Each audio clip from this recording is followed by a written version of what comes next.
Good afternoon, everyone.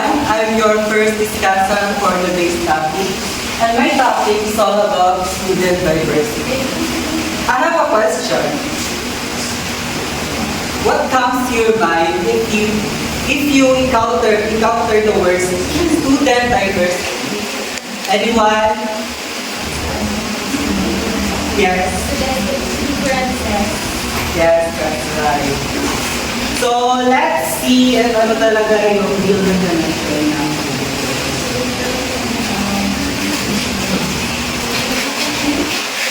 So, student diversity, it refers to the differences among students.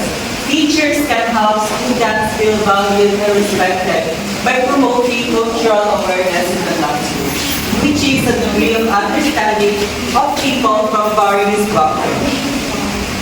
So, as a teacher educator, as a facilitator of learning, we are tasked to consider diversity in learning brought about by individual differences, multiple intelligences, exceptional learners, their learning and thinking styles, among others, in planning for effective instructions.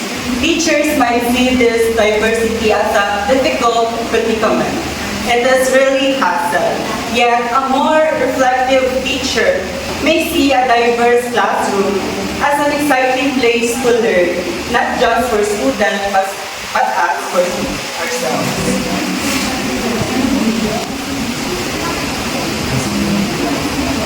So this diversity also comes from the factors like the following. Number one is socioeconomic status. The millionaire's lifestyles differs from that of the middle income or lower income group. So this means that rich people live very differently from the people with average incomes or low incomes. Because rich people, they have more money to spend on nice things, travel, and experience that others can afford. Number two is thinking learning style.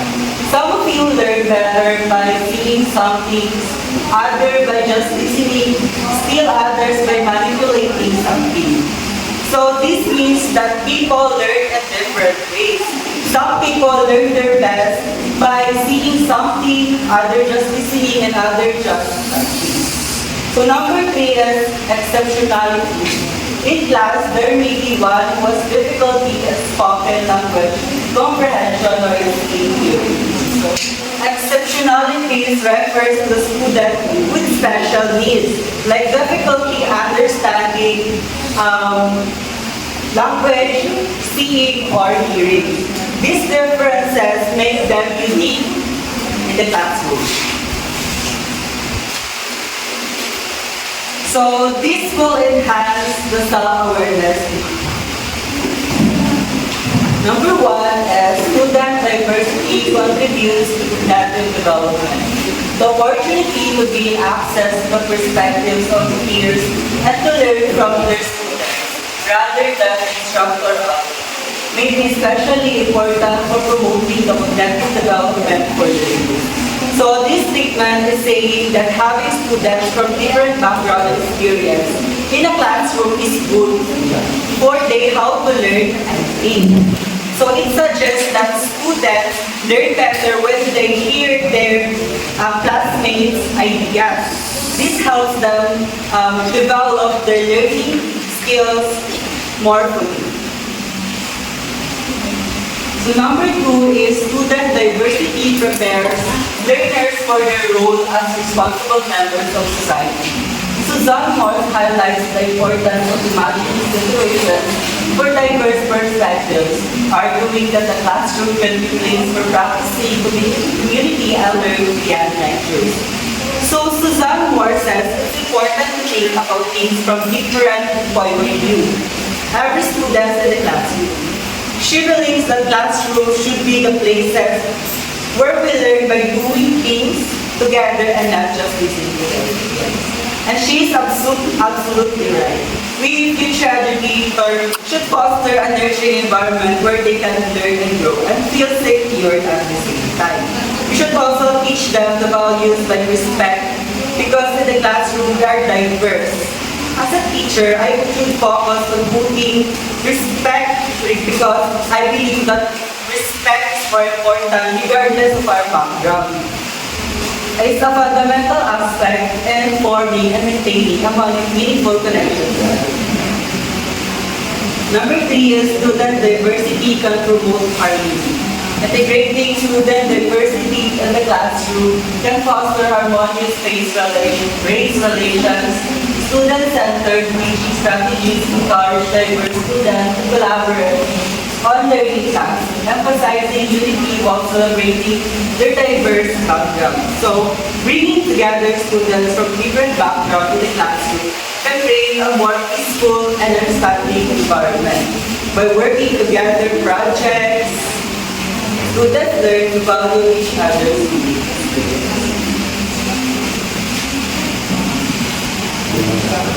Teachers may consider students' diversity by observing some important themes such as they encourage learners to share their personal history and experiences.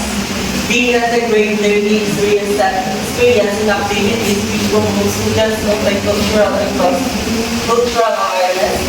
See, aside from highlighting diversity, identify patterns of unity that transcend group differences. They communicate high expectations to students from all subgroups. They use various instructional methods to accommodate students' diversity and learning styles.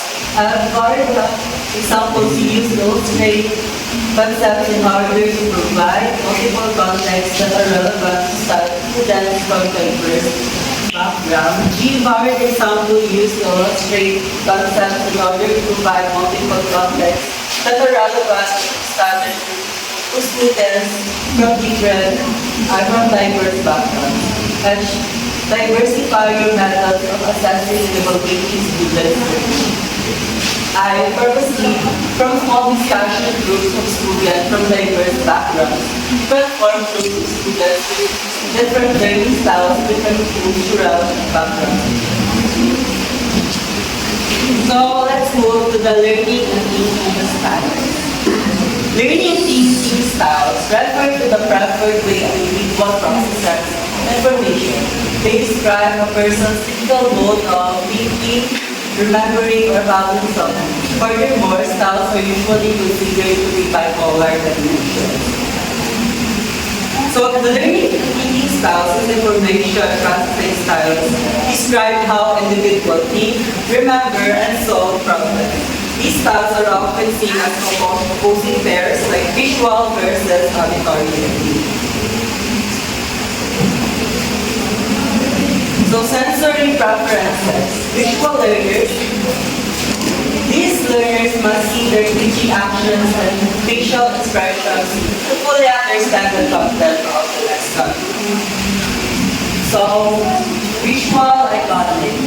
Those who prefer this form of input are more interested in visual imagery, such as fields, graphic displays, or featured orders of So, this learners prefers complete visual imagery like fields, graphic, and pictures to learn effectively. They need to see things to understand them. Visual symbolic. Those who prefer this form of input feel comfortable with abstract symbolism, such as mathematical formulae or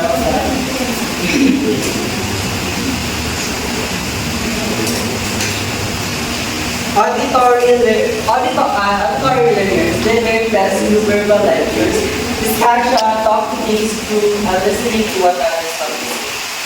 So the listeners, this is the more common type.